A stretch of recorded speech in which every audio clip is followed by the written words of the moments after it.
Construction at the restaurant. My voice echoed through my Pittsburgh kitchen as I stared at my phone. But you said Easter brunch was already booked. Well, plans change, Danielle. My mother's clipped tone came through the speaker. Maybe we'll do something small next month.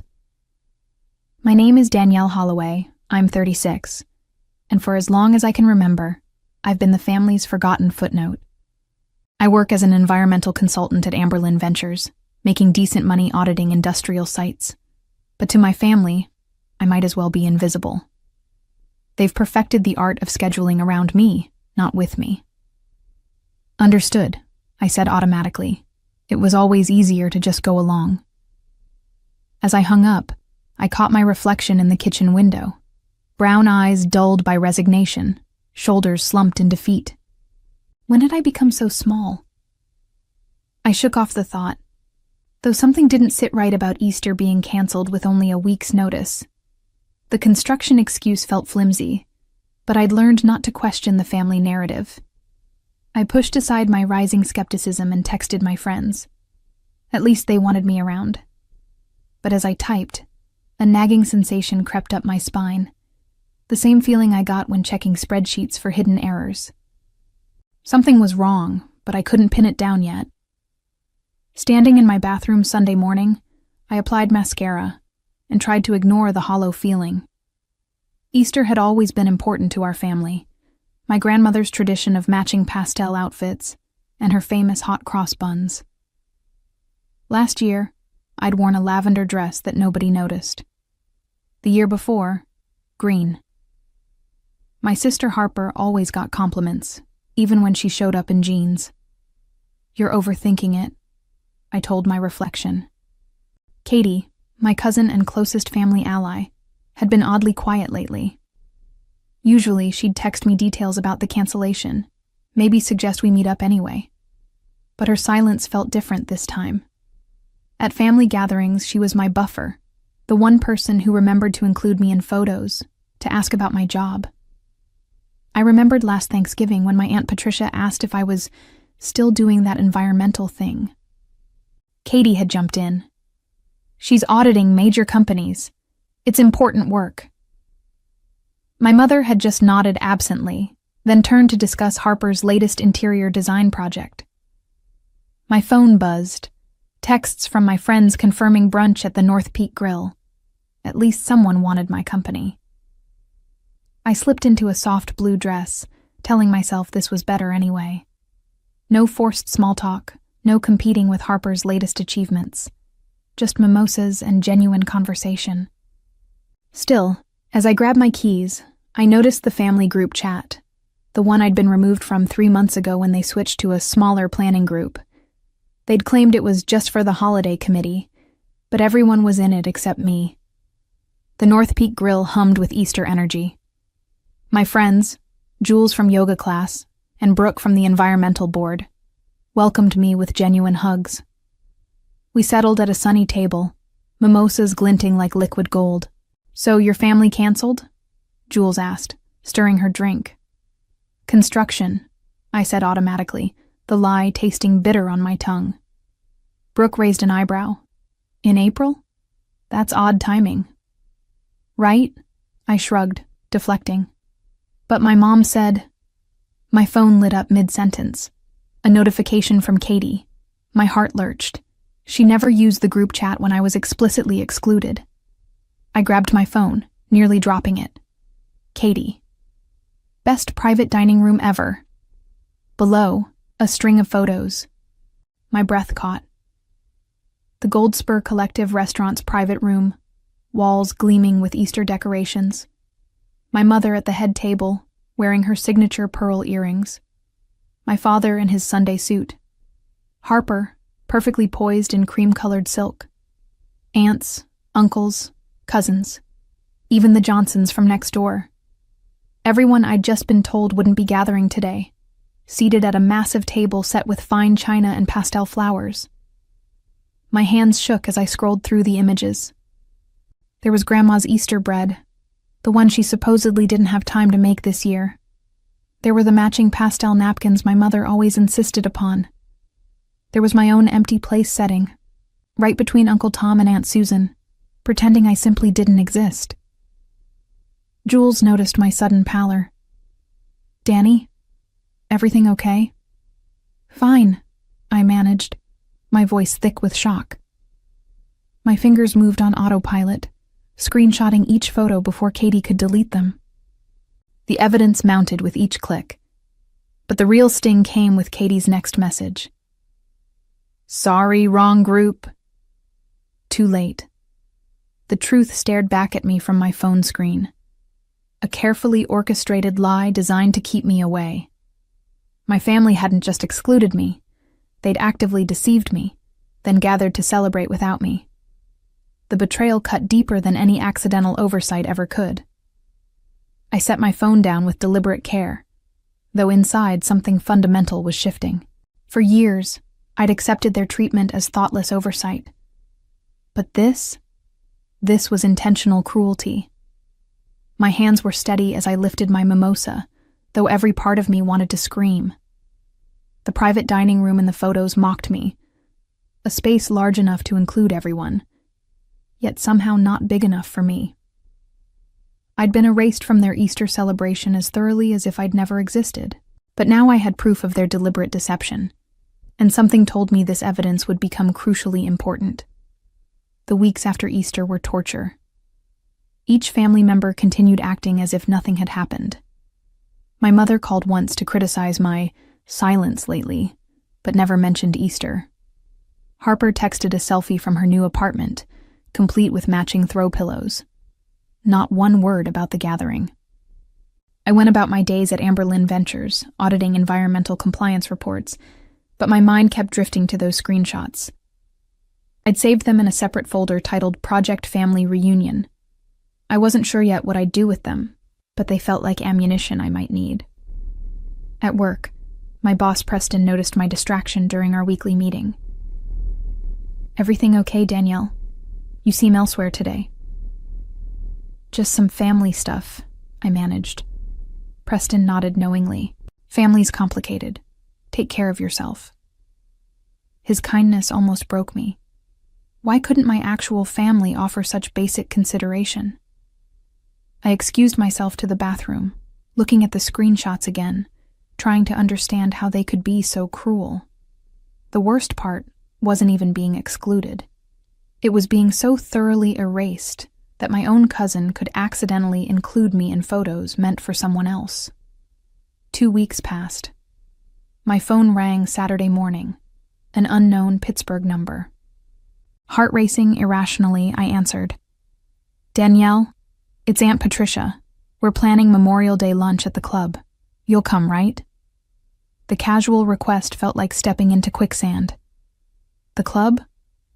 "The Hollow Gate Club, dear. Where we always go, 1 o'clock. Don't be late like last time." Last time? What last time? I hadn't been invited to Memorial Day in 3 years. My mouth opened to ask, but she'd already hung up. My hands trembled as I stared at the phone. This had to be another setup. The club was the family's fancy venue for major celebrations. Weddings, graduations, retirement parties. They'd never include me for something so significant. Unless... I couldn't shake the feeling this was related to Katie's accidental Easter reveal. Maybe they suspected I knew. Maybe they were testing me. Or maybe they'd decided to make amends in their own twisted way. Whatever it was, I felt like prey walking into a carefully laid trap. The next days crawled by. I checked my phone obsessively, waiting for the cancellation call that surely would come, but it never did. Instead, Harper texted Thursday night. "Looking forward to seeing you Monday." The message felt wrong. Harper never looked forward to seeing me. This was definitely a trap. But what kind? And why? I'd kept quiet about Easter, never confronted anyone. What more did they want? As Memorial Day approached, my anxiety built.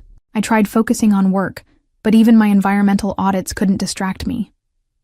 My boss Preston suggested I take Friday off to recharge for the weekend, not realizing my weekend would be an emotional minefield.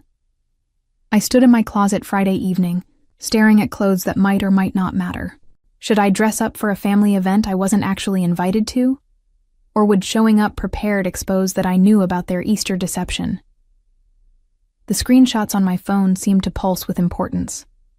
Whatever was happening Monday, I had a feeling those photos would play a crucial role. I just had to figure out how to use them without burning down every remaining family bridge. Though at this point, what bridges remained worth saving? Memorial Day arrived with perfect weather that mocked my inner turmoil. I chose a simple navy dress, nice enough to respect the occasion, casual enough to downplay my expectations. As I drove to the Hollowgate Club, my phone sat silent beside me, those Easter screenshots a digital weight in my pocket. The club's circular driveway was packed with familiar cars. Harper's BMW, Uncle Tom's Lexus, even the Johnsons' minivan. My stomach churned as I parked in the back lot. Walking through the ornate lobby, past crystal chandeliers and oil paintings, I felt like an imposter despite my invitation. The hostess greeted me warmly.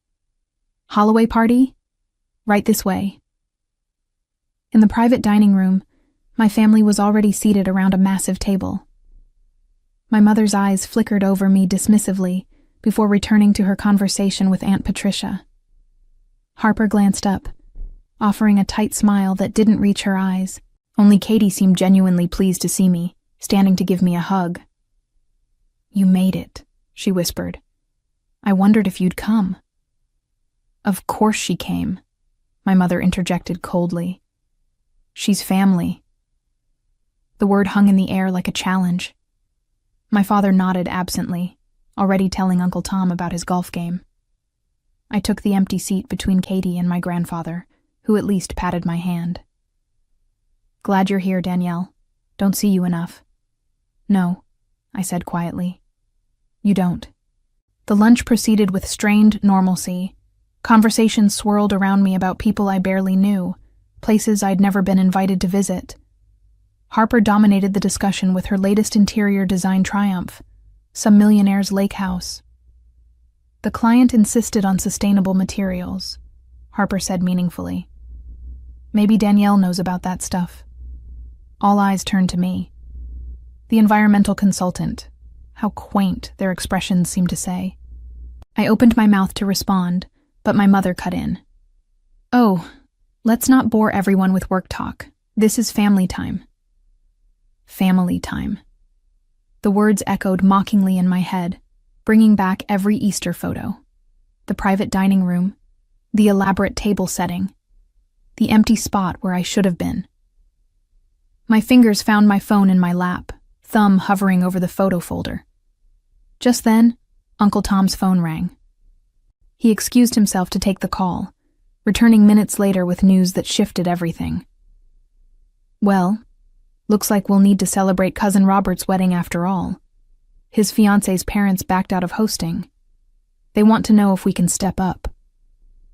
My mother sighed dramatically. "We're already hosting the summer's end garden party at the house. That's enough entertaining for one season. Unless," Aunt Patricia said slowly, "we combine them? A massive celebration? Like a family reunion?" The word hit me like ice water. "Reunion?" I asked, my voice barely steady. "Not exactly," my mother said quickly. "Just bringing everything together. Though with the house full, space would be tight." I understood immediately. They were already planning to exclude me from summer's biggest event.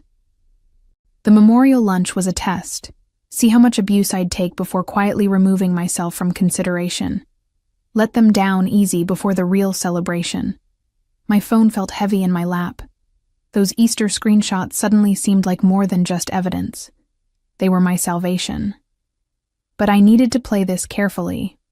One wrong move and I'd lose my only leverage. So I did something unexpected. I smiled. "That sounds wonderful. I'd love to help plan it." The shock on their faces was almost worth the lie. The family slowly processed my unexpected offer. My mother's eyebrows drew together in suspicion. Harper set down her water glass too hard. Even Katie looked surprised. "Help plan?" My mother's voice carried that particular tone, the one that meant she was already calculating how to politely decline. "Sure," I continued, heart hammering. "I've organized environmental conferences. Event planning isn't that different. Venues, catering, logistics." I paused, letting the next word settle carefully. "And I could ensure everyone feels included." The last word landed like a stone in still water. Uncle Tom coughed. Aunt Patricia suddenly found her napkin fascinating. The Easter screenshots burned in my phone like hidden fire.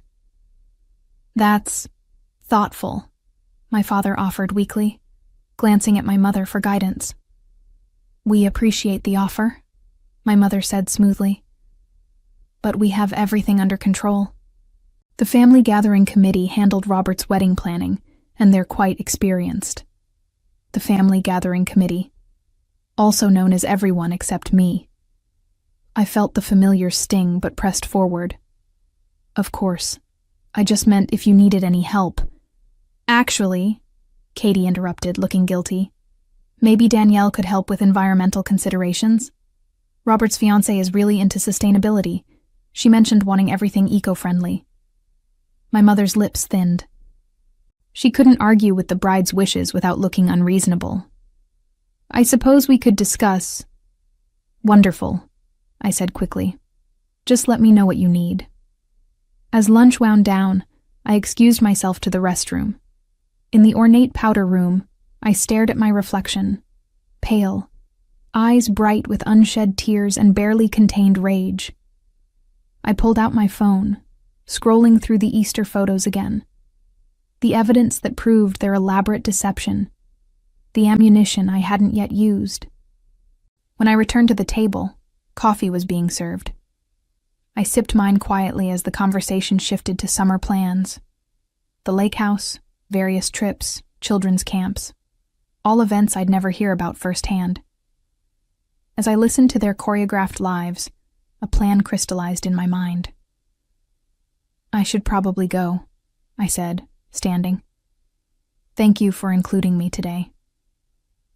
My mother's startled expression confirmed she hadn't expected gratitude. "Of course, dear. We're family." Katie walked me to the door, gripping my arm. "I'm sorry about Easter," she whispered. "I should have told you." "I know you are," I said softly. Then, carefully chosen, "Some secrets eventually come out on their own." She looked stricken, understanding my veiled meaning. I kissed her cheek, my last genuinely kind gesture before executing my plan. As I drove home, my phone buzzed. A text from an unknown number. "This is Marissa Collins, Robert's fiancé. Katie gave me your number. I'd love to discuss sustainable options for the wedding reunion." My throat tightened. They were really going to make me plan parts of an event I'd likely be excluded from. The cruelty was almost admirable in its efficiency. But something else came through. An unknown factor they couldn't have anticipated. That night, I drafted an email to Marissa, offering comprehensive environmental consultation for the event. I attached my credentials, made myself invaluable, because here's what my family didn't understand. When you have leverage, sometimes the best revenge is making yourself indispensable. My phone glowed with those Easter screenshots, evidence of betrayal, proof of deception. But now they were something more. Insurance for the future I was about to create. A future where I wouldn't be invisible anymore. One way or another, they'd finally see me. "Marissa loved your sustainability proposal," Katie texted 2 days later. "Mom's having to include you in planning now. She's not happy." I smiled at my phone screen. Good. I'd meticulously crafted that proposal, knowing it would trap them. Environmental impact assessments, carbon footprint calculations, sustainable vendor recommendations, all requiring my direct involvement. I'd made myself the bridge between their desire for a perfect event and Marissa's eco-conscious values. The first planning meeting came Friday. I arrived at my parents' house carrying portfolios and presentations. My mother answered the door, her smile strained. Danielle, prompt as usual. In the living room, the usual suspects gathered. Aunt Patricia, Harper, Uncle Tom. The family gathering committee, now forced to acknowledge my existence. I've drafted 3 sustainability plans. I began professionally, spreading papers across the coffee table. Each tier offers different environmental benefits. The platinum package could actually save money long term. My mother studied the documents reluctantly. This seems comprehensive. It is. Marissa will appreciate the thoroughness. I pulled out my phone deliberately. I documented similar projects for Amberlin Ventures. Would you like to see? As I swiped through work photos, the Easter screenshots remained safely in my Project Family Reunion folder. But my finger hovered nearby. A subtle reminder of what I could reveal. My mother noticed the gesture, her eyes sharpening. We'll review these, she said quickly. I'm sure you have other commitments. Actually, I cleared my schedule. Marissa and I have a conference call Monday to finalize details. I gathered my papers with deliberate care. She said she trusts my judgment completely. The power shift was palpable. For once, they needed me more than I needed them. I was no longer the forgotten daughter they could exclude at will. I was the environmental consultant with the bride's ear, essential to their perfect event. And everyone in that room knew it. Over the following weeks, I wove myself into every aspect of the event. Marissa and I developed a genuine rapport. She wasn't just eco-conscious, she was genuinely kind. As we discussed catering options via video chat, she mentioned something that shifted everything. Katie said you're so organized. I can't believe your family doesn't involve you more often.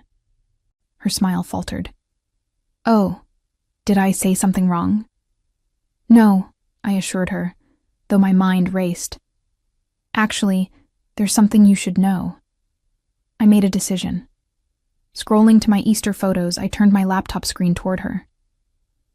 This was Easter Sunday, the day my mother told me our family brunch was canceled due to construction. Marissa's face transformed from confusion to outrage as I showed each photo. Oh my God. They deliberately excluded you? And planned to invite me to help organize the event I'd likely be disinvited from? Her anger was cathartic. That's unconscionable. She paused, considering. You know, Robert and I were considering posting our wedding photos in a sustainability article for the Pittsburgh Environmental magazine, with your expertise highlighted. A slow smile spread across my face. That sounds wonderful. By evening, Marissa had texted Robert about my Easter revelation. By morning, Robert had called every family member, livid at their treatment of me. My phone exploded with messages. Katie, I'm so sorry. I should have defended you better. Uncle Tom, we need to talk about this properly. Even Harper. Mom's freaking out. Robert's threatening to cancel everything. But the text that satisfied me most came from my mother. We need to discuss this family situation. Let's meet privately. The balance had finally tipped in my favor. For once, they would have to face consequences for their cruelty. Now I stood here in my Pittsburgh kitchen, watching my family's carefully constructed facade crumble through text messages and voicemails. The Easter screenshots that once made me feel invisible now gave me complete clarity about who I was. Not the forgotten daughter, but the woman who finally found her voice.